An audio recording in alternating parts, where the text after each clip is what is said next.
Today we shall reflect on the life of St Gregory the Great.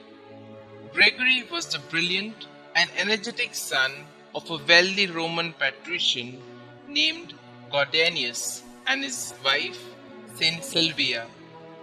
At the age of 33, he was already mayor of Rome, but soon gave up all worldly ambitions and joined the Benedictines, whom the invading Lombards had driven from Monte Cassino to Rome. From the year 579 to 586, he acted as papal legate in Constantinople, and upon his return was elected abbot of his monastery on the Coelian Hill. 3 years later, there occurred a disastrous inundation which destroyed the papal granaries, caused a dreadful pestilence, and decimated the population. It even carried off the Pope, and a very reluctant Gregory, who had been the Pope's chief advisor for some years, was unanimously elected to succeed him in the year 590, the first case of a monk becoming Pope.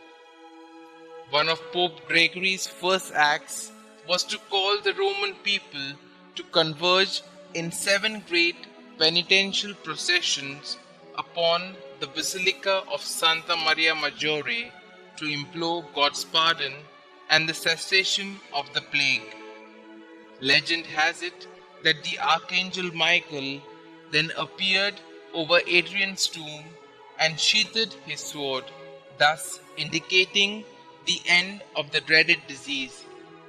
Gregory ruled for only 14 years, but his work was of such significance and far-reaching consequence that he is considered the most notable pope of the first 1,000 years.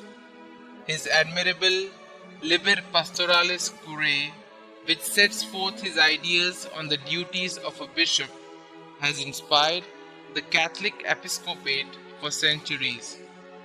Living with monastic frugality, he continued to wear his coarse monk habit on all but formal occasions.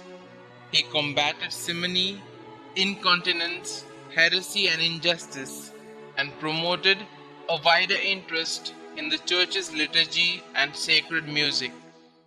The so-called station days, noted in the Roman Missal, owe their institution to his custom of assembling clergy and laity at a pre-arranged church and going from there in procession to the station church while chanting the litany.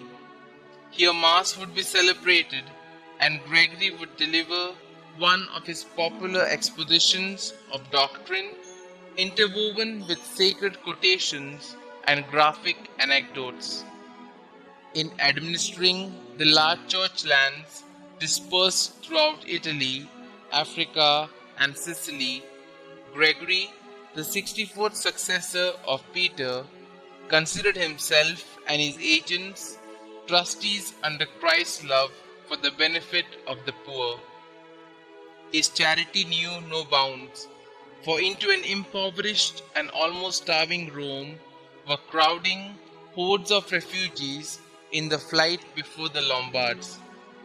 Not until 598 could a treaty be concluded with these Arian invaders, and it was to their Catholic queen Theodelinda that the Pope addressed his famous dialogues, which have preserved for us many graphic and dramatic details from the lives of the saints. Gregory labored with zeal at the conversion of the Lombards in Italy, the Goths in Spain, the pagans in Gaul, and sent St. Augustine and 40 monks to reconvert Saxon England in 596. He also arranged for the freeing and education of likely English slave boys who might later return home as missionaries. St. Gregory, who died on the 12th of March 604, is venerated as the patron of singers, scholars and teachers.